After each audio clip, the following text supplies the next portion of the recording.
আমি আপনাদের সঙ্গে আজকে শেয়ার করছি শিং মাছ দিয়ে লাউয়ের ঝোল। তাই মাছটাকে কেটে ধুয়ে পরিষ্কার করে নিয়েছি, লাউটাকে ছিলে কেটে ধুয়ে নিয়েছি। এখন আদা রসুন শিলপাটায় বেটে নিচ্ছি। আদা রসুনটা আমার বাটা হয়ে গেলে আমি বেটে নেব পেঁয়াজটা বেটে নিয়ে অল্প মশলা দিয়ে রান্না করব আজকে। পেঁয়াজটাকে বেটে নিয়ে চুলায় কড়াই দিয়ে দিয়েছি, তেল দিয়েছি। তেলটা গরম হলে এর ভিতরে দিয়ে দিচ্ছি পেঁয়াজ বাটা, আদা রসুন বাটা, স্বাদ মতো লবণ, 2 চামচ হলুদের গুঁড়া, 1/2 চামচ মরিচের গুঁড়া। মশলাটাকে ভালো করে ভেজে নেব। এর ভিতরে দিয়ে দিচ্ছি 3-4টা কাঁচামরিচ চেরা।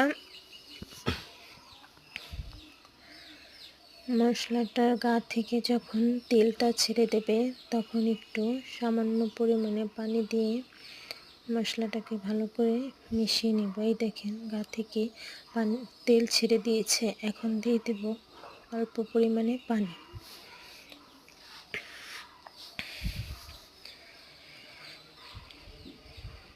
পানিটা দিয়ে নাড়াচাড়া দিয়ে ভালো করে মিশিয়ে নেব। যখন ফুটে আসবে তখন এর ভিতরে দিয়ে দেব শিং মাছটা দিয়ে কষিয়ে নিচ্ছি। শিং মাছটা কষানো হয়ে গেলে উঠিয়ে নেব।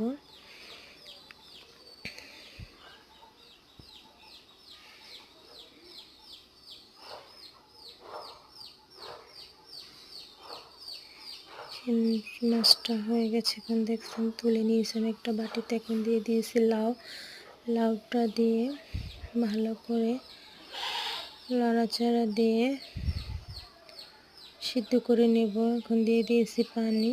এর ভিতরে পানিটা বলক চলে আসলে দিয়ে দেব মাছ। বলক চলে আসছে, এখন দিয়ে দেব মাছ।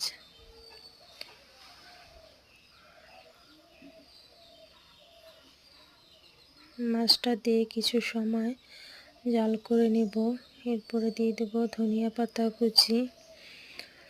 তো গাইস, আজকে পর্যন্তই শেষ। আপনারা অবশ্যই কমেন্টে বলে যাবেন আমার শিং মাছের তরকারি রান্নার রেসিপিটা কেমন হয়েছে। আপনারা সবাই ভালো থাকবেন। আল্লাহ হাফেজ।